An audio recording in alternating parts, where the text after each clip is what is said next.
L'Égypte qui joue un rôle essentiel et primordial au niveau diplomatique et politique dans la région, comme étant le leader du monde arabe et africain. Aujourd'hui, l'Égypte tient à renforcer ses relations avec l'ensemble de tous les pays africains. À cet égard est tenue la conférence égypto-africaine dans sa première édition avec l'initiative de la Fondation de presse de l'Ahram et avec la coordination de l'autorité nationale de presse et sous les auspices du Premier ministre Dr Moustapha Madbouli. Cette conférence, au titre « L'Afrique que nous voulons, intégration et partenariat pour l'avenir » est avec la participation des éminentes personnalités, des ministres, ambassadeurs, des experts, mais aussi des représentants de tous les pays africains.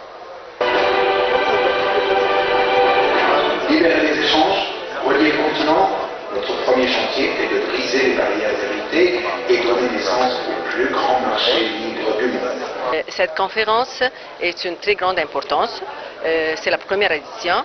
Nous avons tenu à tenir cette édition pour regrouper tout l'État, tous les responsables d'État, tous les dirigeants, tous les économiques, afin de discuter les défis et les opportunités qui existent dans le continent africain.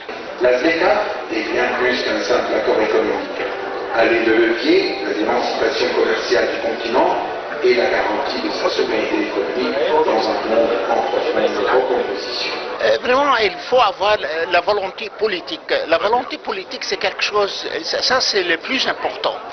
Après la volonté politique, il faut avoir une sorte de coordination entre les spécifications des grands projets, comment on va vraiment financer ces grands projets.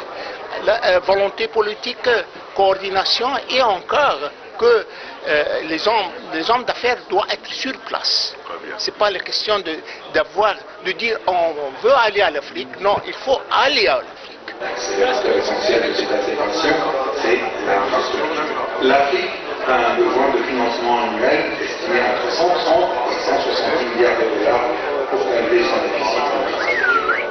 Très bien, vous savez que l'Égypte est un pays pivot en Afrique, dans la zone du Moyen-Orient, et constitue un pont entre l'Afrique, l'Europe, l'Asie et le Golfe. L'Égypte a toujours joué ce rôle depuis les indépendances. L'Égypte nous a aidés à conquérir notre indépendance et les rapports entre nous ont toujours été des rapports cordiaux et sur le plan économique, culturel et sportif bien sûr aussi. L'enjeu est double, briser les barrières et relier le continent pour permettre à l'agriculteur du Nord de vendre ses récoltes au Sud et aux fabricants de l'Ouest de trouver son marché à l'Est.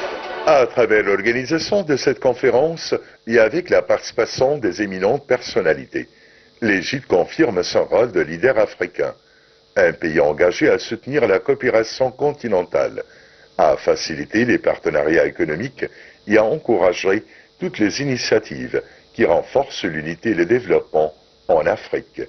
Était avec vous Alel Alfi, depuis le siège de la Fondation de presse de l'Ahram, pour Nile TV International. Merci notre collègue.